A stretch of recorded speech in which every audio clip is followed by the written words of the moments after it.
All right, let's take a look at this bell ringer. So as the instructions say, we're going to factor out the common expressions or pulling things out that each term has in common. Now, the word term just means a value that's added or subtracted from another. So that's what term means. And if you wouldn't mind putting away the technology, I'd really appreciate it here. So let's start with first, I'm going to differentiate. Let's pull out a common factor that's not the greatest common factor. What is a common factor between the numbers 4, 8, and 12? A number that's common, but that is not the greatest. 2. So someone could say 2 is a common factor because 2 can divide into 4x cubed. It can divide into 8x squared. It could also divide into 12x z. However, 2 is not the greatest number that can do so. What's a larger number that can go into all three terms? 4. So part of our greatest common factor would be the number 4. So when I start talking about the greatest common factor, I might say GCF, greatest common factor. That's the largest number or term that could divide into whatever group you're looking at. Now, that is not actually the correct answer. If I left it just as 4, I'm wrong because there's something else that's shared as well. The value x. So the variable x is shared. So what we would say is truthfully, the greatest common factor is 4x. And so here's how you would write or divide out with the greatest common factor. It's actually the exact opposite of distribution. If you think of distribution with having a value in front of a parenthesis that you multiply through, well, greatest common factor is the exact opposite. It's like you divide out to create the parenthesis. So if I divided 4x cubed by 4x, the 4's simplify with one another or cancel each other out.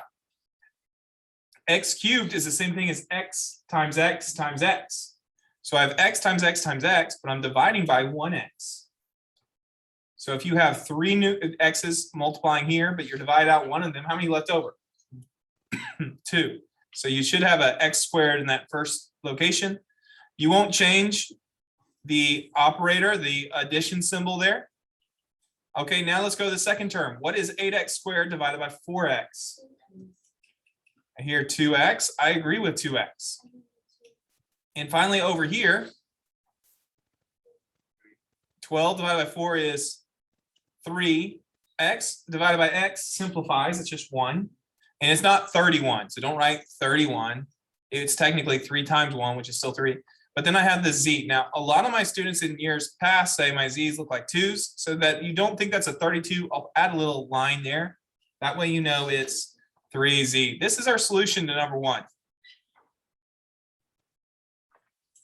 That would be the solution with the greatest common factor of 4x. All right, now let's try number 2 here. Number 2, greatest common factor. We're going to work our way to the greatest common factor. Let's begin with finding what integer value is the greatest common integer. 3. Check it. 3 goes into all of them. And what's wrong with 9? Why would 9 not be the greatest common integer factor? Because 9 cannot divide into 3. That's correct. So it will be a 3. Okay, what about the variables? They all have an x. And what about the y's? A y? Would it just be y first? I hear some people saying y squared. Which one's accurate? Y squared. They all have at least 2 powers. So we could divide out 3xy squared. And so one little comment I want to make on that is that even though this is a squared and this is a 3, you're not saying can 3 be divided by 2? That's not the way to think about this. The way to think about this is representing y times y times y. And this represents y times y. So 2 y's multiplying 3 y's multiplying. 2 of them can be canceled out. So that's what we would divide by all the way across here. So 9 divided by 3. Again, this is reverse distribution.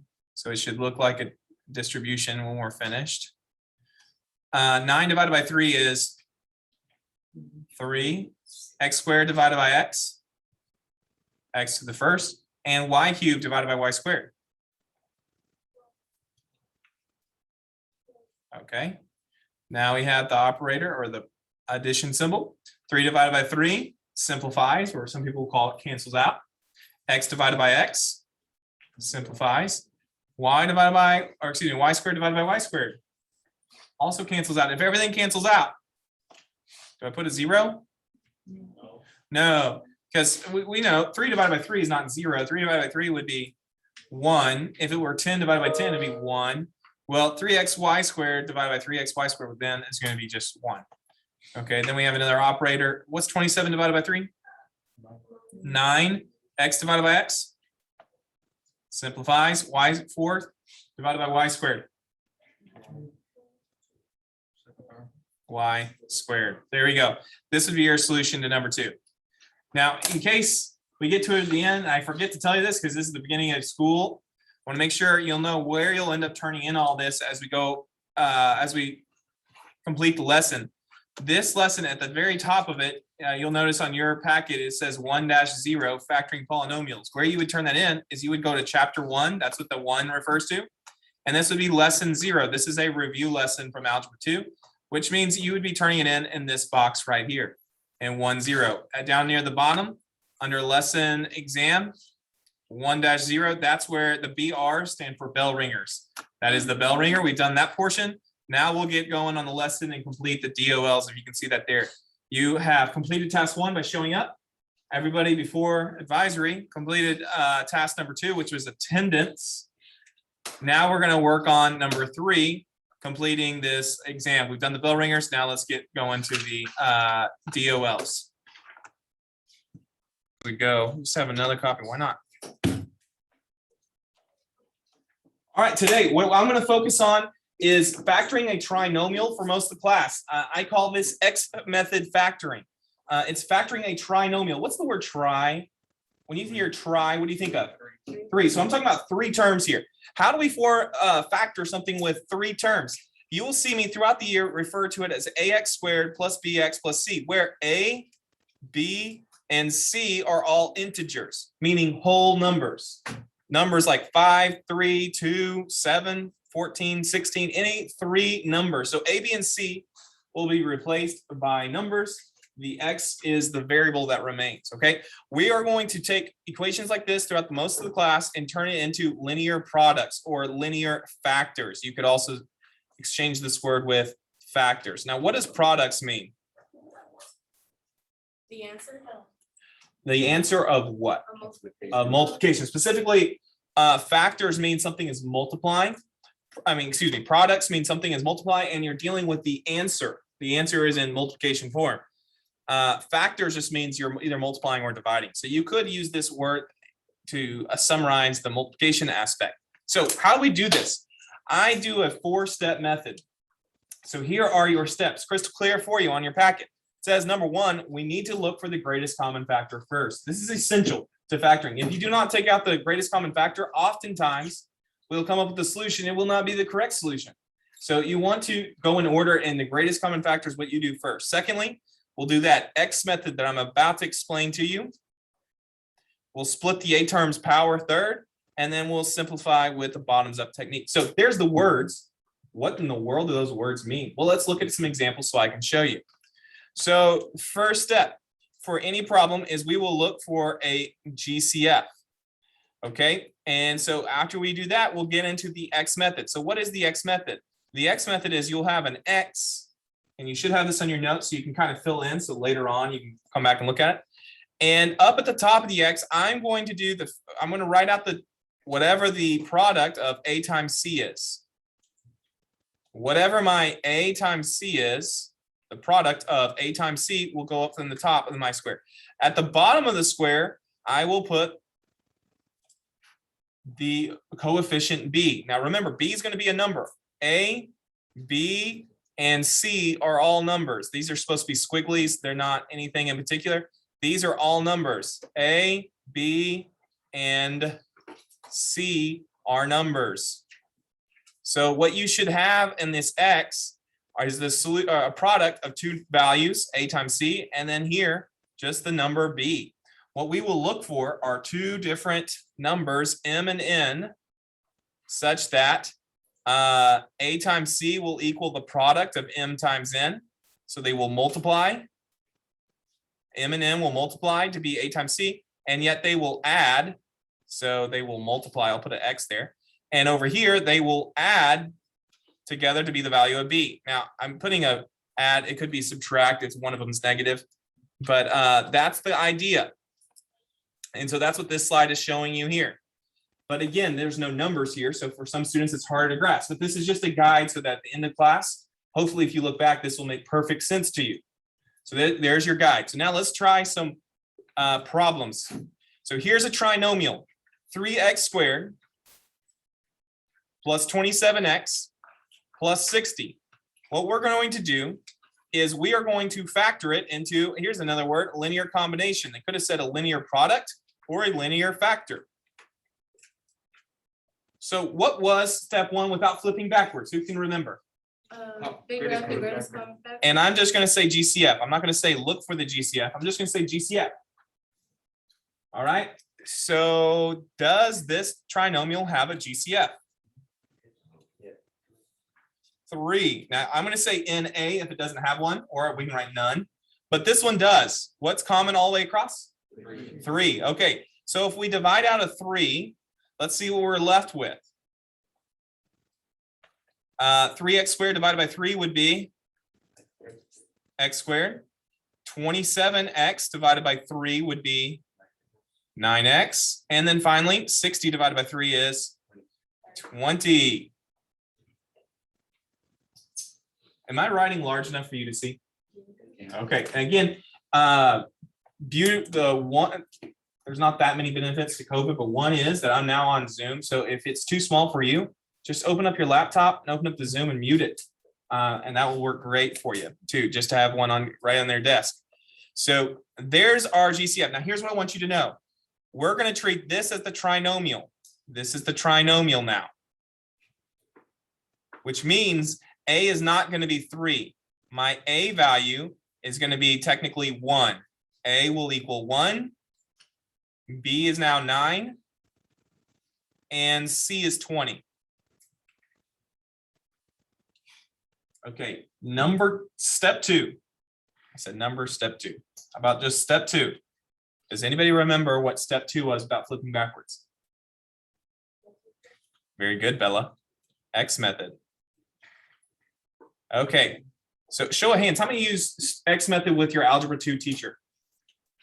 Great, 2 of you. A few more hands are going up. So that was sarcasm there. But you'll learn it here. It's very helpful. So remember that A times C is going to go on the top of the X, and the B value will go on the bottom of the X. So A times C, it means 1 times 20. What is 1 times 20? 20. So the product is 20. And then 9 is our B value. So here's what we're going to try to do. And I like to list out the options. We're going to come up with 2 numbers, which I, on the previous slide, referred to as the letters M and N, but 2 numbers that multiply to be 20 and add to be 9. Now, some students are like wizards, and all year you're going to blow away the other students. You're like, how do they know that? I don't know. The numbers just pop in my head. I don't know how I know them, but they just appear there. Other students need a technique. Here's for the students who struggle in this stuff. Here's a technique. I write out all the products of 20. So 1 times 20, and I count up. I start with the number 1 and count up. 2 times 10. 3 does not go into 20. 4 does. 5 times. Now, once these 2 numbers get to be either the same or whatever, you don't have to keep writing them out like 5 times 4. You don't have to keep going. 4 times 5 will cover it. So I'm done here. And so once you write out the factors, now you just say, okay, which one can combine to be a 9? Which pair? 4 and 5. These are our numbers. M and N is 4 and 5. Now, step 3. This one I teach a little bit different than other teachers. So I'm just going to go ahead and tell you it's split A terms power. I'm just going to write A power. I'm really referring to the A term. So we're going to split this power. I'm going to take the GCF 3. And instead of it being 1x squared, if I split this power, now you need to remember this all year. In pre-calculus, we deal with some larger powers as we go along. If you split 2, what is half of 2? 1. So it's going to be x to the 1 power. And now you throw in the first number, which is plus 4. And then you'll have another parenthesis with the other half of the power. So x to the other power, this the second power of the two powers. And this one's going to have a plus 5. Right there. Come on in. Remind me your name? Jennifer. Okay, make sure you do take your attendance, okay? The last step is bottoms up. Now, how many Miss Lester students have I have in here? Okay, so you could probably describe better if you remember bottoms up. I don't actually remember why she calls it this, but I do know the technique. That I remember. The technique is this. You look at each factor. If there is something common that could be divided out, you do so. On this problem, is there anything shared between x and 4? No. Is there anything common between x and 5? No. So this one actually does not get simplified. So I'll just do here NA, or you might write none if that helps you remember that we didn't actually do anything. That means the answer is this right here. That is the solution. Now, what I'm going to do is prove it to you. So as you kind of finish up your notes here, I'm going to go over to Desmos. That's what I use for graphing, as you can do this at home. And I will prove to you they are the same equation. Now, how will I do that? Well, a little trick called graphing. It's a new thing, brand new thing, graphing, right? Just kidding. It's not brand new. We've been doing it for a long time. But what I'm going to do is type in our original, and I'm going to type in this solution. And I want you to tell me, what do you notice about these two graphs? They overlap. They overlap. So what does it mean if two graphs are identical? That these two equations are also identical. So we got the correct answer. What is the name? I want a little quiz here. What's the name for the 3 itself? That factor of 3. That was Q?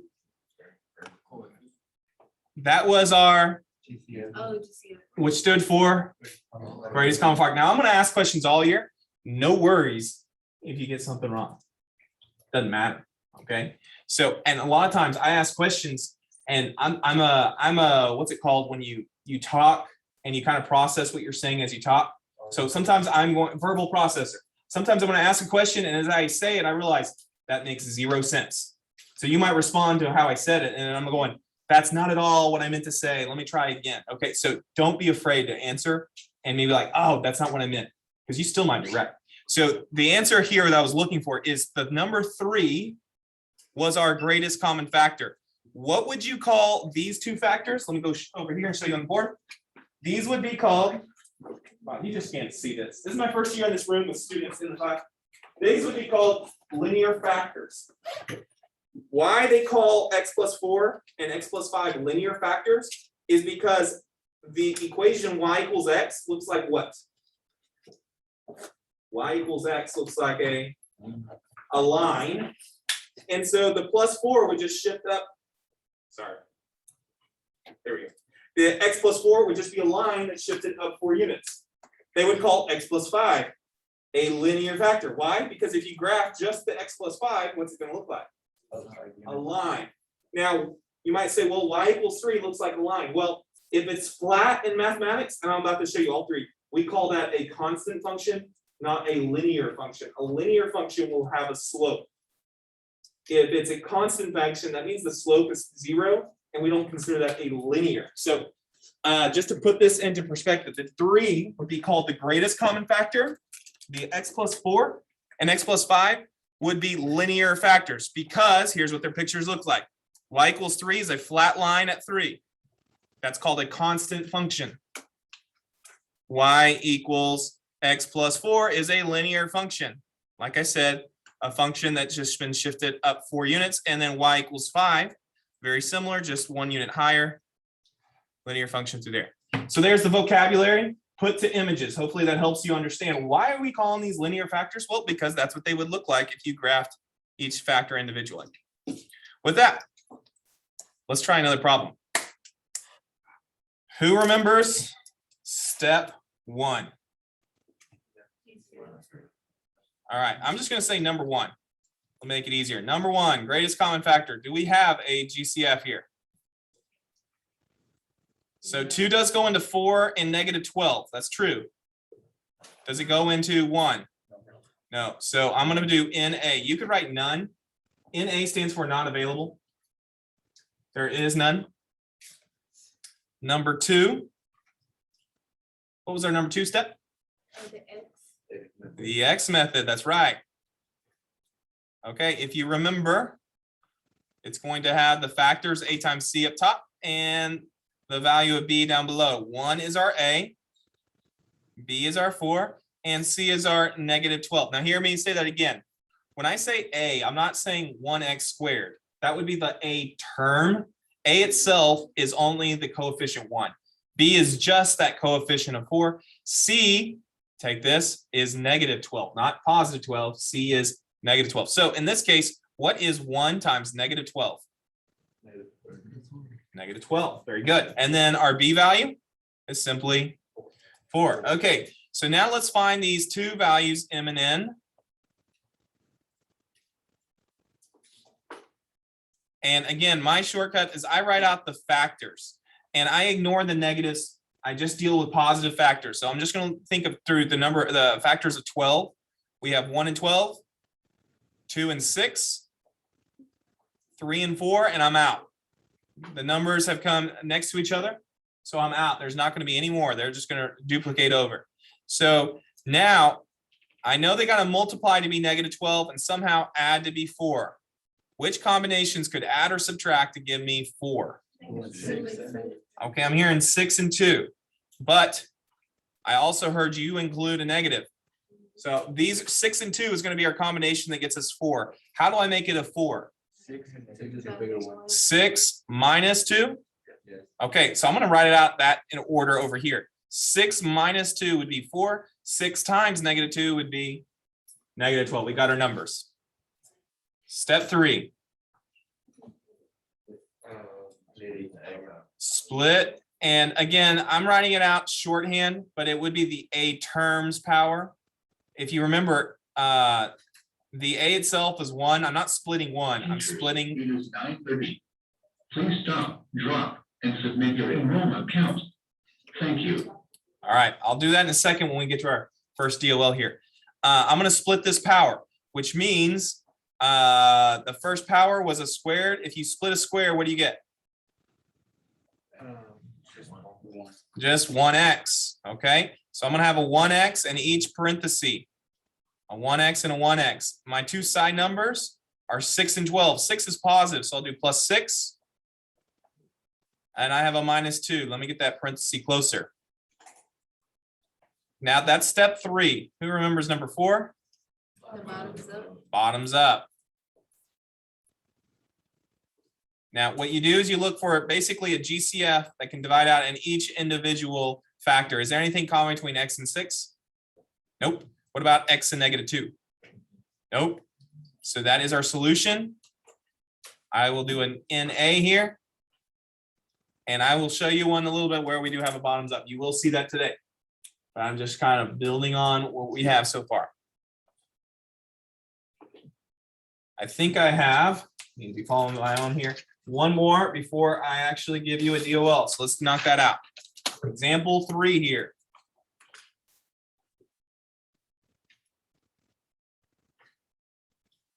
In the far back corner, either Diana or Alondra. What was step 1? Yeah. There you go. Greatest common factor. All right. So Diana mentioned it. Alondra, do you know of any number that could go into 6, 8, and -8? 2. I agree with you. 2 is our greatest common factor. Can 3 go into all 3? Could 4 go into all 3? No. So 2 is the greatest common factor. Not just a common factor. It is the greatest common factor.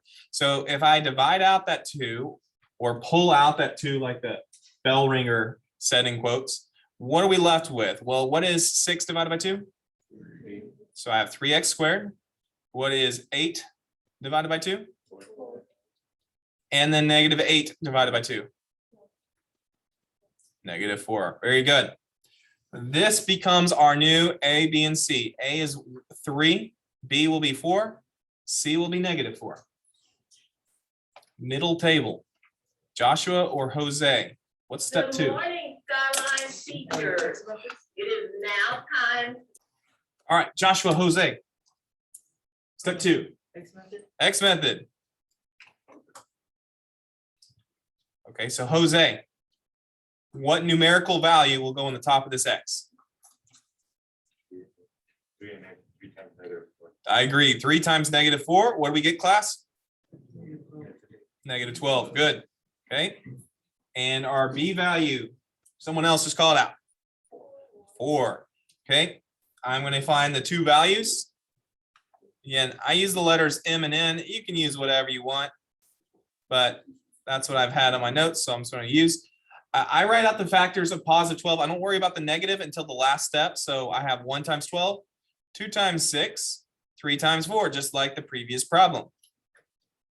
Now, you might remember on the previous problem, we were also trying to get to 4. How did we get to 4 last time? 6 minus 2. All right, we said 6 minus 2. So I'll write it out in that order. The order honestly doesn't matter here, but since I have them over here, I want to just fix it so it's easier to see that 6 minus 2, yes, that is 4. 6 times -2 would be -12. Okay, so are we going to get the same answers last time? Answer is going to be no. I'll show you why. Step 3 stands for, yeah, split the a terms power. So which means I had a GCF of 2. I'm going to write out the 2 in front. Let me rewrite this again. Sorry, 2. And my a terms power is a squared. When I write this out, I'm going to write 3x. So I'm splitting the a terms power, not the coefficient. I'm splitting the power. So I have 3x plus 6. And I have 3x minus 2. Now, if you had Miss Lester, I don't know if she does this step exactly the same as me. Might look a little bit different, but as long as you get the right answer, I don't care how you do it. Okay, so with that being said, I split the a terms power. I did not split the coefficient. Notice I now have 3 times 3. Now tell me, up here, I'm supposed to have a coefficient of 6 as my leading term. Leading term means the highest power term. If I multiplied this 2 times 3, I would still get a 6, correct? Right now, I am incorrect. This is where bottoms up comes in. Because if I multiplied this out, the leading term would be 2 times 3x, which is 6x. But then I would multiply it times this 3x, and I would get 18x squared. Do you see the problem? 2 times 3 times another 3 does not equal 6. That actually equals 18. So I have an extra value of 3. So what happens to it? Step 4 happens to it. Step 4 is called bottoms up. Okay, if you might have noticed, on step 3, I took one value of a and I made it 2 values of a. So I have an extra value of a in there. We have to divide that out. Which parenthesis can be divided by 3? The front parenthesis or the back parenthesis? Which one can be divided by 3 evenly? The front. Whoops. The front parenthesis can. So bottoms up on this case, I will do to get our solution of 2 times, this becomes x plus 2, and the back parenthesis remains the same, 3x minus 2. We've got our solution here. That is bottoms up. Now you only got to see bottoms up one time. Any questions over that? Could anybody think of a rule of when you will always have to do bottoms up and when you will not? There is a rule. Does anybody know what it is? It's whenever your a is greater than 1. If your a is greater than 1, you'll have to do bottoms up. The previous problems, if you look back, a was 1, so we did not have to do bottoms up. A was 1, did not have to do bottoms up. That's the rule. If a is larger than 1, like it was here, you will have to do bottoms up on at least one of the parentheses. Sometimes they both get divided a little bit, but you will have to do bottoms up if your a is larger than 1. That's the rule. You don't have to know the rule, but I'm just telling you that is the rule. With that, I'm going to give you your first DOL, and then I'm also going to do that enrollment count. So here it is. I want you to factor this trinomial. You'll have a couple minutes. All right, let's continue on. So now I'm going to just give you more examples so we really learn this well. Step 1.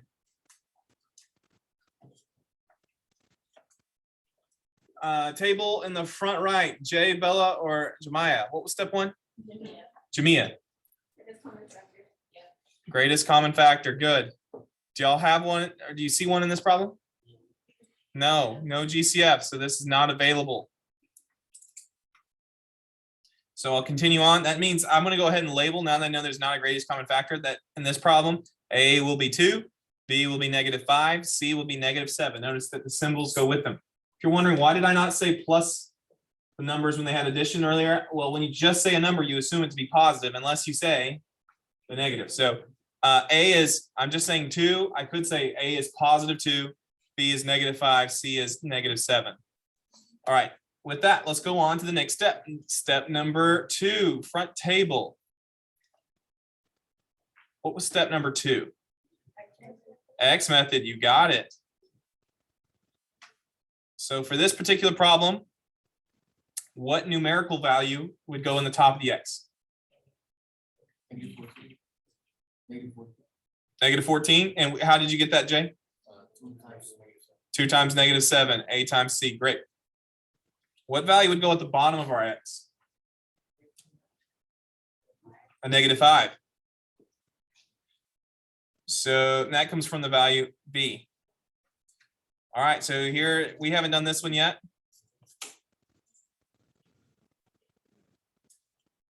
So factors of, I'm going to write down factors of 14. I'm going to ignore the negative for a second.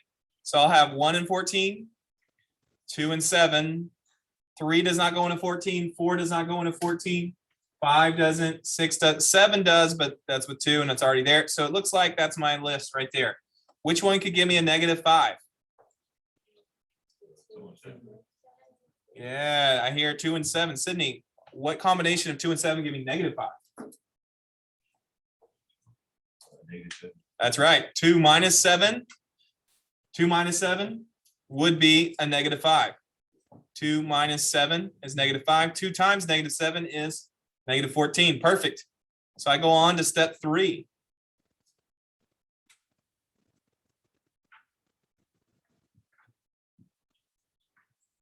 All right, Eva, what do you think step 3 is? Split the A terms power. That's correct. You got it. Split the A terms power. So when I do that, my A term is 2x squared. So when I split that power, Alexander, what does it become when I split this power? 2x, you got it. I'll have 2 parentheses, 2 factors that will begin with 2x. Each factor will end with the side number. So it'll be 2x plus 2 and a 2x minus 7. On the Anna table, will this problem have a bottoms up step? Yes, Yes. Why will we? because it's greater than 1. That's correct. Our A value is greater than 1, which means somewhere in here we'll divide by the factor of 2. Will it be the front parenthesis like or the back parenthesis like this? The front. So when I divide that by 2, we're left with our answer. X plus 1 times 2x minus 7. By the way, it doesn't matter the order of which you write your linear factors. While you finish up writing, why do we call those linear factors again? Each one graphed individually would be a line with slope that's not constant, or not a zero slope, rather, I should say. Not a zero slope. Both y equals x plus 1 and y equals 2x plus 7. Which one would be the steeper line? Which line would be steeper? I heard someone say, you got me. So let's look at it.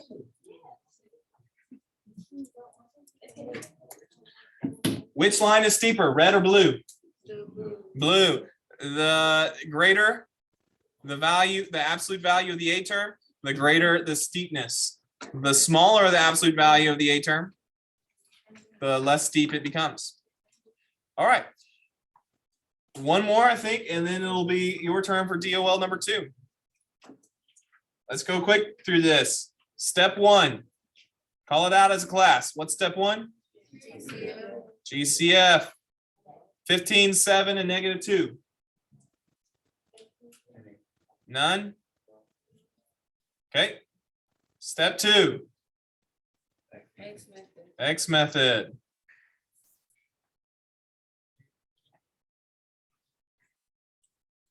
What value goes in the numerator or numerator? Top of the X? Negative 30. -30. I love how specific you are. It's not 30, it's -30. I love that because A times 15 times a -2 is -30. That leaves us 7 for our B value. All right. Again, I know some of you are wizards and already have the numbers, but for those who are not wizards, I have 1 times 30, 2 times 15, 3 times 10. Does 4 go into 30? No, 5 does. 6 times. I won't have any more. We're looking for a combination of 7, 3 and 10. Specifically, how does 3 and 10 become a 7? 10 minus 3. Good. You could say -3 plus 10. I've heard that, and that's fine. But I think it makes more sense to all students in the room if I write positive followed by negative. So we move on to step 3.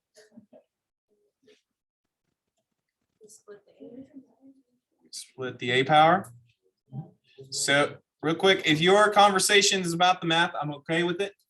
If it's not, if you wouldn't mind holding that for a little bit, that'd be great until your DOL. If it's about math, it's always welcome now. Split the A power. Okay, so we're splitting the A term, 15x squared's power. So what does that mean? I need to write in the front of this parenthesis? 15x, that's right. So both factors, both factors are going to begin with 15x.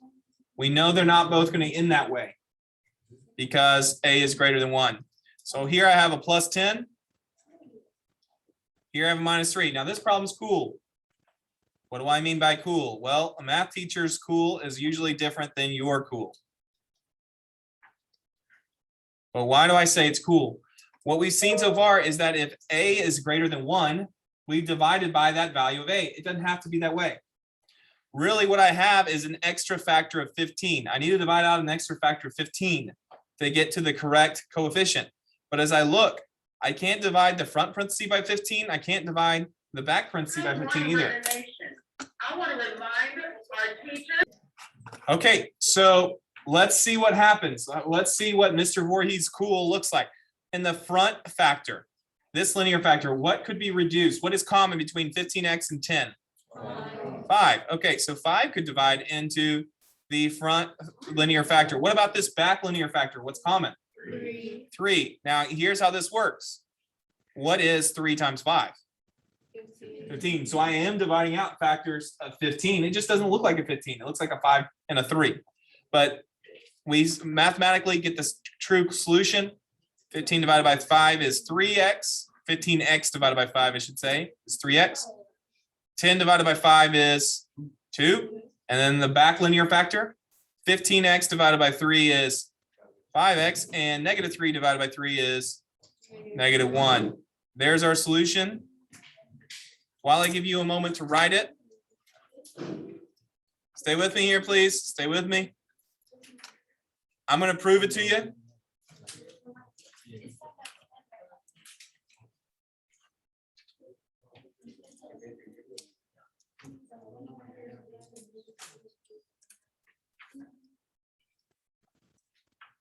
Okay, what I'm doing here is I'm proving to you that this solution is correct. How did I just prove that our solution is correct? They overlap each other. They overlap one another. So we did get the correct answer. All right, which brings us to DOL number 2. I'm not going to give you as much time to solve this problem, but I'll give you a moment. All right, let's try using your own steps. DOL number 3 immediately follows. So now try this DOL, finding your own steps.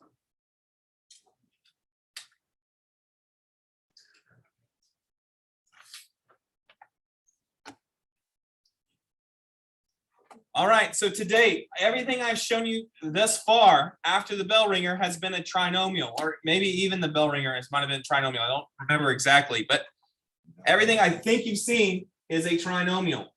Now, at the end on this section here, it's called extra examples. I'm going to show you stuff when it's not a trinomial. What might we do? Well, if it's two terms, you could do easier techniques, or you could do the same technique. I'll show you one using the same technique just so you can have, if you're like, hey, I got a plan, I'll just do that what I know how to do.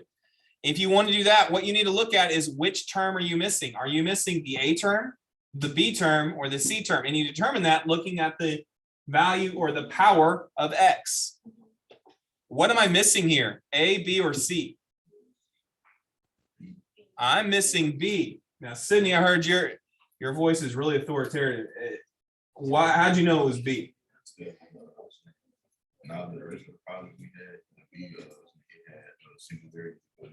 It had a single variable of X without any power attached. This does not have that. So what that means is I could look at this as an A value of 2.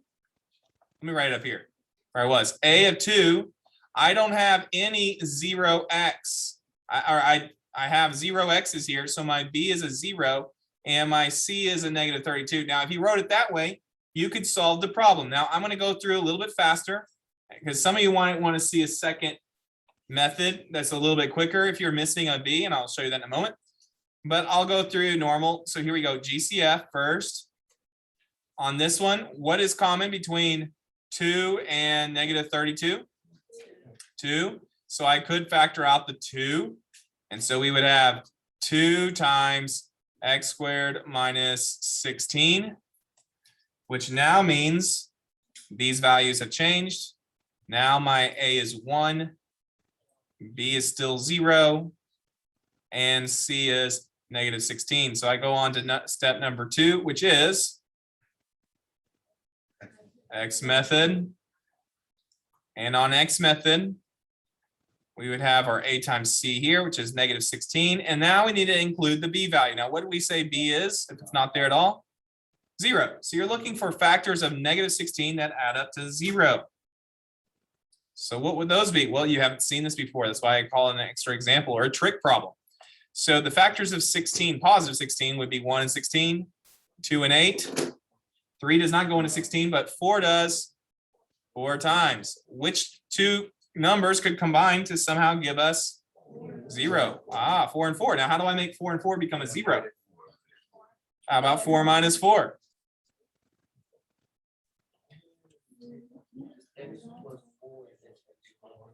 And so step 3 would be the split the A power. And really, I mean the A terms power. A terms power. I'll actually write that out this time. That's what I truthfully mean. And so what that means is the 2 on the GCF remains. I split 1x squared to become 1x and another 1x. And then the two side numbers are plus 4 and minus 4. Am I going too fast? Okay. Finally, step 4, bottoms up. Well, this problem, like the very first few problems I showed you, my A is 1. So that means I don't have to worry about bottoms up. Nothing gets simplified. So that is our solution here. Okay, so that was using the 4 terms. Someone might say, well, you said there was a shorter way. Yes, if you're missing your B term, you can always do what's called square root technique. So how does square root technique work? Well, first, this is now, let me write it out. Square root technique. If you ever hear that or see me or hear me say that or see it written somewhere, here's what square root technique means is first you still do a GCF. And so we would have 2 times x squared minus 16. And then you do the square root technique is technically difference of squares.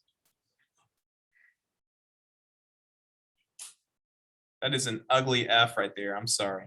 Difference of squares is the proper name. What you do is you would take that parenthesis and you take the square root of each term. What's the square root of x squared?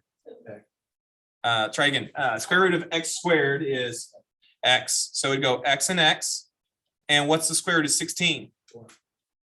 4 and 4. Difference of squares, what you learned in algebra 2 is difference of square means you make one positive and one negative. Notice we have the same answer. And so again, the pattern for difference of squares is when you're missing a b value. So I'm going to go now back and now add that note so you have it. When can you use the square root technique? It's when you're missing the b term. Let me put in quotes because I've been putting the a term in quotes all day. Let me stay consistent. If you're missing your b term, you can do the square root technique where you do GCF and then take the square root of each, make one positive, one negative, and you got it, call it a day. A nice little shortcut there. So that would be called a binomial, by the way. This is a binomial. Bi means 2, and there was only 2 terms. All right. So I got 3, if I remember right, 3 trick questions to show you. So there was 1 binomial. Now I'm looking, there's 4. Stand corrected, there's 4. There's 1. Okay, let's go to number 2. I shouldn't say number 2, number 7, second trick question, but number 7 here. All right, what are we working with this time? Trinomial. So this would be straight up X method territory. But what's a little different is under step 1, the GCF is a little bit different than what we've been working with. What's common all the way through here? X does go all the way in, as well as the number 3 goes into all of them. And here's the other thing. I don't like working with a negative a because it tricks you up later on. So I always, if a is negative, I always GCF it out. Now a question might come up, what if these numbers did not go into one another? Like that's a 7. Well, then I would take out a negative 1. But in this case, they do. So I'm going to take out a negative 3x. So that's what I'm going to factor out, negative 3x. That leaves me with, let's see, negative 6x cubed divided by negative 3x would be 2x squared if I'm doing my math right. Now I have a negative 3x trying to divide into a 63x squared. I'm going to get a negative, very good math, 21x. And now finally, negative 30x divided by negative 3x is a positive 10, no x, just a positive 10. Which means we now made a positive value, it's positive 2, b is negative 21, c is 10. Step 2. What is step 2? X method. So here we go. Factors of a times c. 2 times 10 is 20. B is negative 21. We're going to look for 2 numbers.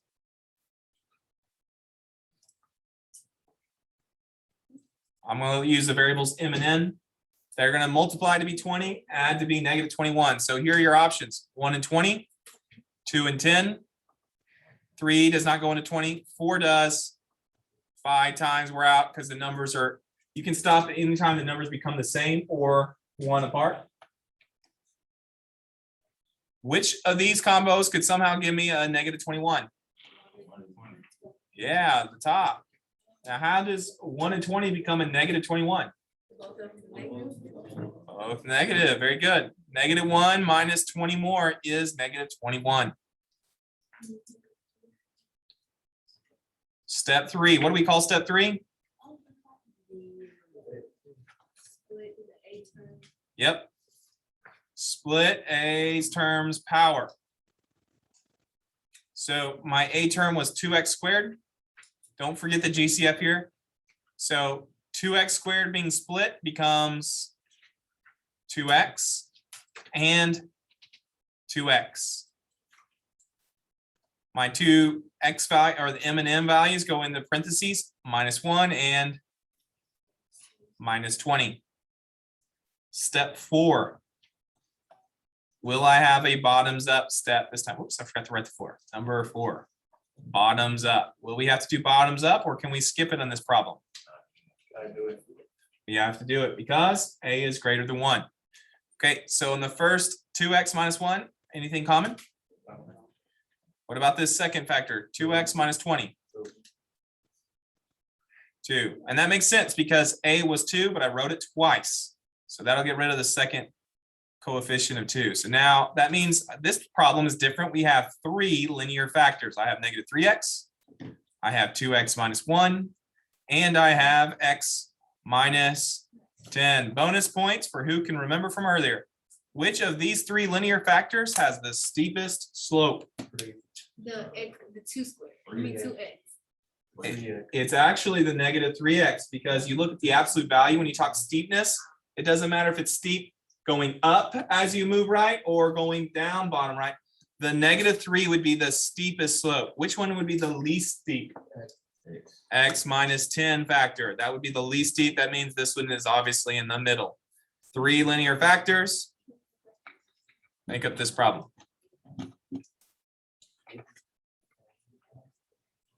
Right, let's try 8. What could be tricky on 8? What are we working with here? Trinomial, binomial, quadrinomial? Quadrinomial. This is a trinomial, 3 terms, 1, 2, 3, trinomial. So this is the routine 4 steps for trinomials. Step 1. What's step 1? GCF, you got it. GCF. 4x to the 4th, negative 37x squared, 9. Anything in common between 4, negative 37, and 9? None. So I'm thinking, Mr. Voorhees, nothing seems tricky so far. It says trick problems. What's the trick? Okay, this time we do X method. The trinomial A is 4, B is negative 37, C is 9. I heard the question of B. B is supposed to be x to the first. Well, we're going to see not this time. So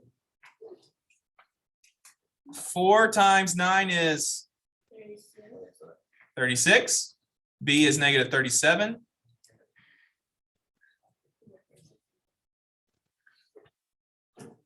All right, factors of 36 are 1 and 36. 2 times 18. 18, 3 times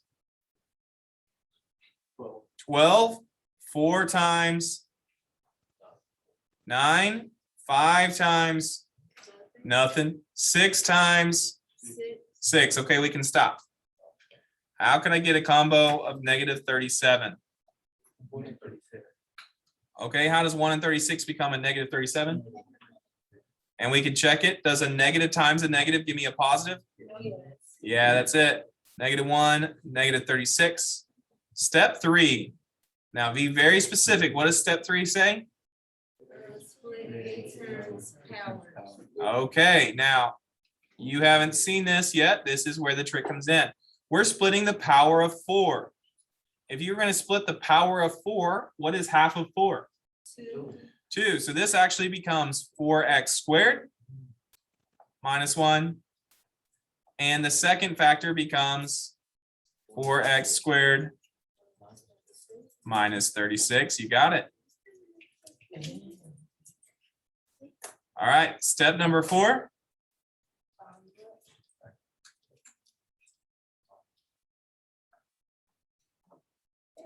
Does the front parenthesis have anything in common? What about the back parenthesis? 4 can be divided into both. So we're left with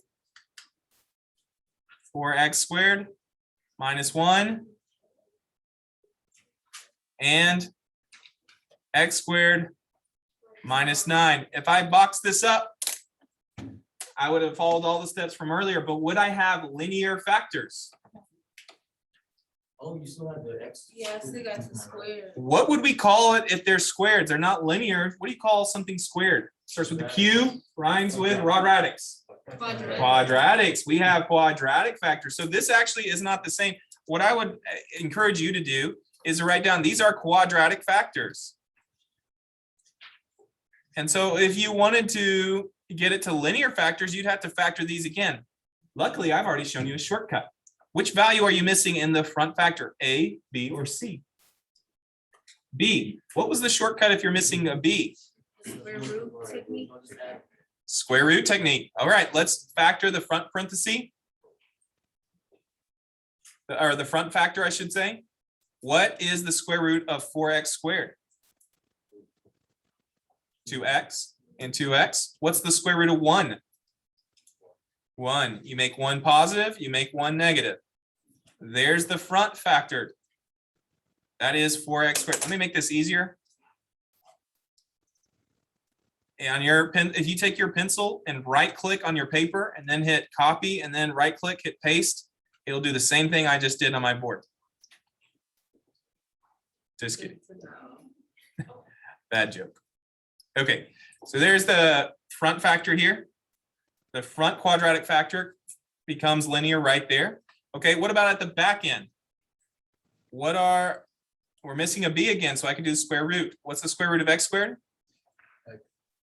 X. What's the square root of 9? 3. So I have a +3 and a -3. There is our solution, and as a linear set of factors. How about that one, huh?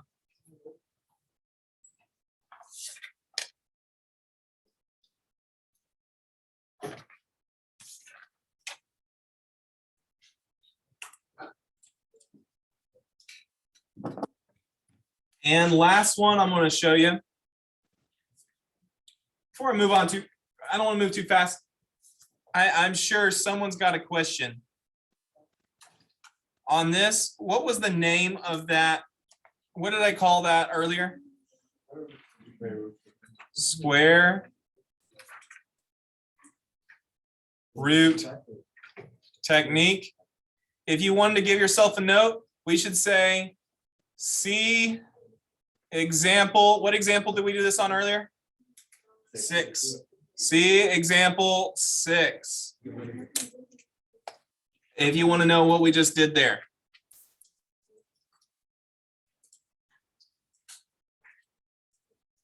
And I will make the note, these are now what we would call linear factors. Let me write that as well, just to have better notes. There you go, that's a linear factor. Okay, I have one more to show you, and then we'll wrap it up.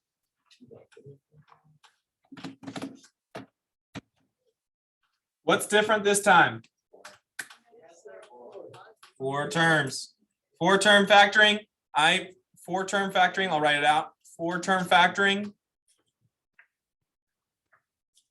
I use a technique called grouping. Now, you won't see very much of this throughout the year. That's why I'm only doing one of these. You will see it a few times. And so I do want to show you a technique for it, but you won't see this routinely throughout the year like X method. That's why I did so many X methods, but I'm only going to do one 4-term factoring grouping technique. So here's how grouping works. You group the first 2 terms and the last 2. So let me write that down. Step 1, group first, let me write first 2 terms and second 2 terms. Number 2, GCF each group. Okay, on these the 2 groupings, what's the GCF on the front grouping? 4. 4 is a common factor, not the greatest common factor. 4x squared, very good. 4x squared gets factored out, which leaves us with 2x plus 1. Good, got to add the placeholder of 1. 4x squared divided by 4x squared is 1. Just like 10 divided by 10 is 1, 5 divided by 5 is 1. 4x squared divided by 4x squared is 1. So you have to have the 1 there. The symbol in between these 2 will always fall straight down. So drop that down. What is common between this -18x and -9? -9. So I already have the minus there. So -9 or -9. And that leaves us with not 4x, 2x. What's a -9 divided by -9? Plus 1. Okay. Step 3, this is the checks. I want to say check in capitals. What do we need to check? Do the parentheses match? That's how you spell it. Parenthesis. I think this is still an A. Maybe it's an E. I don't know. Do the parentheses match? Do they match here? Yes. If so, the factors become, one factor is what's outside the parentheses. And I'll explain why just after I write it. So 4x squared minus 9 becomes one factor. The other factor is what's inside. That's matching. Now, why is this the case? Because what we're saying is a 4x squared is multiplying 2 times a 2x plus 1, and a negative 9 is multiplying times a 2x plus 1. Since they are both multiplying times the same thing, you could write it this way and say both these two terms will multiply times this factor, because parenthesis means multiply. So that's what's happening. Since they're both multiplying times the same factor, you could just combine them as a factor. That are your 3 steps. I would say done, but are these linear factors? Is the first a linear factor? That's quadratic. Is the second a linear factor? Yes. So the second factor is good. First factor is not. We're missing a term. Are we missing the A, B, or C here? B. So let's do, what do you miss when you're missing a B? What can we do? Square root technique. And this is good. So you can see this now a third time. If you're missing a B, do the square root technique. What is the square root of 4x squared? 2x. What's the square root of 9? 3. So you'll do 1 positive and then do 1 negative. And then don't forget the third that we're leaving unchanged. That right there is our solution.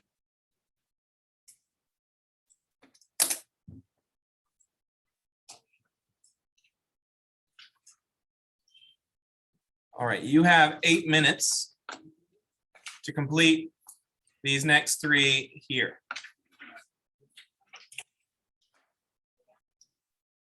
And now let's look at how some of this might be tested once we get towards Christmas time. So here's a problem. It says Polly is given a rational function.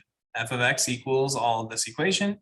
We want to know what discontinuities did Polly discover upon her investigation. Well, we don't know what discontinuities are yet, but we will learn about discontinuities specifically in chapter 2. In chapter 2, we will spend some time there. And it really defines the types of breaks into domain.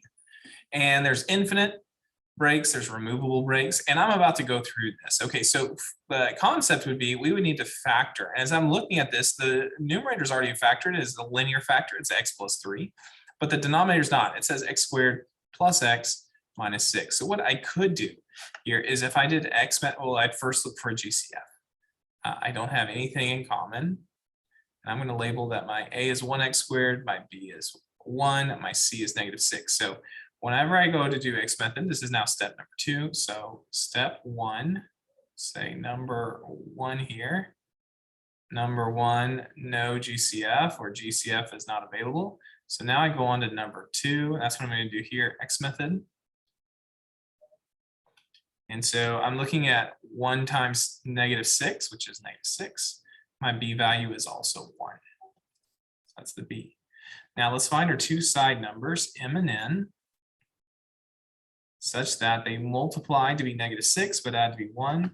Well, the factors of 6 are 1 and 6, and 2 and times 3. That's it. The 2 and 3 are 1 apart, so the numbers are going to be 2 and 3.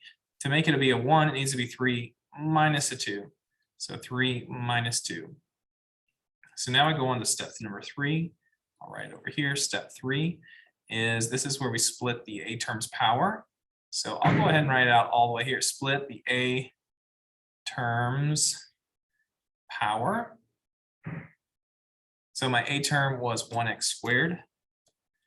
And so it will be just an x, 1x, and 1x. And I put in my side numbers, which we have as positive 3 and negative 2. Now in this particular case, step number 4, bottoms up, does not need to occur because a is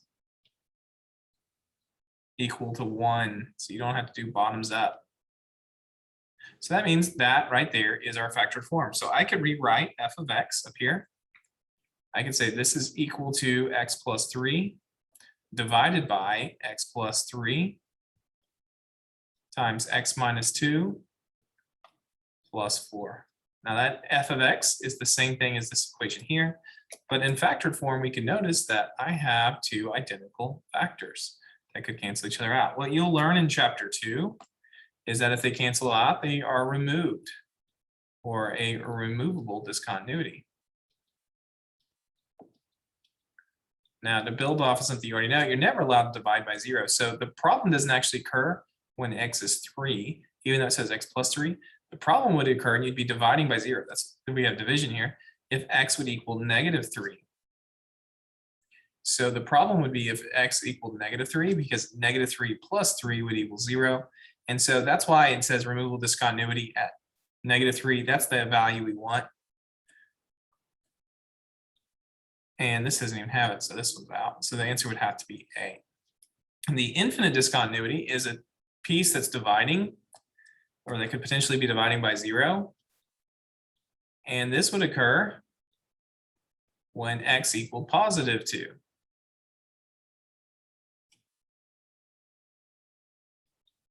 Because 2 minus 2 would be 0. And again, in mathematics, you're not allowed to divide by 0.